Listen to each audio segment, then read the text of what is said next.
Okay, we are back and 10 minutes is up and the timer went off, so we are going to take the tea bags out of here. Mom, will you hold this for me? Just hold it on the pot so she can see what I'm doing. So you're just gonna get out your tea bags from here.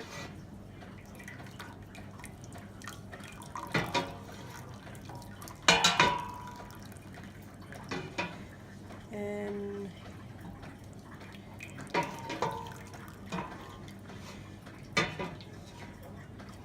make sure you get them all out. And I like to give them one good last squish from a strainer to make sure I get the flavor out. And then, thank you, Mom. Okay. And then you can just throw your tea bags, the old tea bags, away. Okay, and while your tea is still hot, you're gonna pour in 1.5 cups of plain granulated sugar. So just plain white sugar. You're just gonna pour it into the pot and let that dissolve.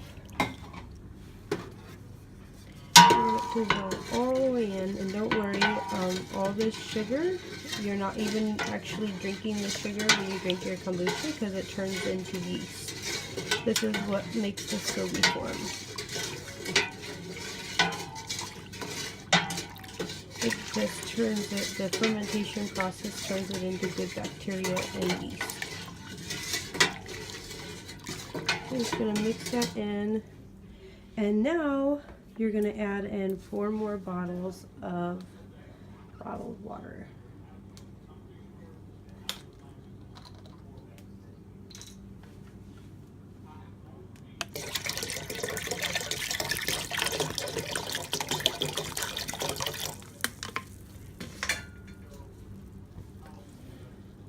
You might, because you only have 3 SCOBYs to start, you might consider doing smaller, like half this recipe,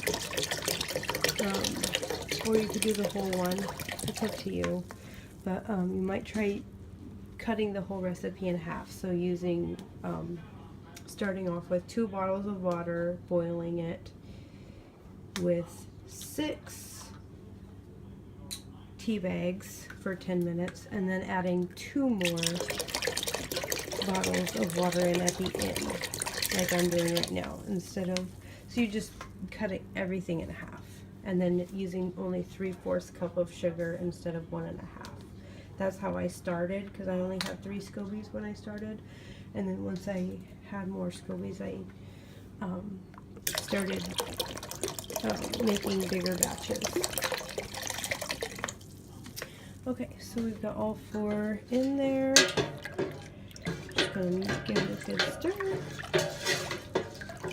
And you don't want to put hot tea on your SCOBYs. So we're gonna let this cool. It's gonna take, I usually give it about 1 hour to 2 hours to cool off, because by putting the hot water on your SCOBY, it's going to ruin your SCOBY. It's going to burn all that good bacteria. It's going to just destroy it. So I put a lid on it to keep anything from getting in it. Just move it to the back burner and let it cool off for 1 to 2 hours until you can feel that the pot is, you know, not hot anymore.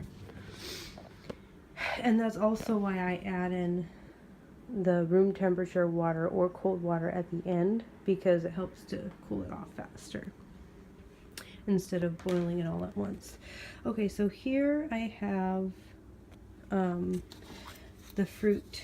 I have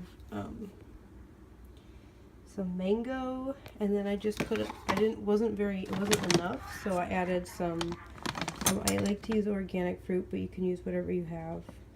You can use fresh fruit and cut it up, or you can use frozen fruit, and you can either cut it up. Hey, could you hold it down out here? Or you can put it in, or you can puree it. I've done both, and I like it both ways. I'm just gonna blend it up here. You doing a YouTube video?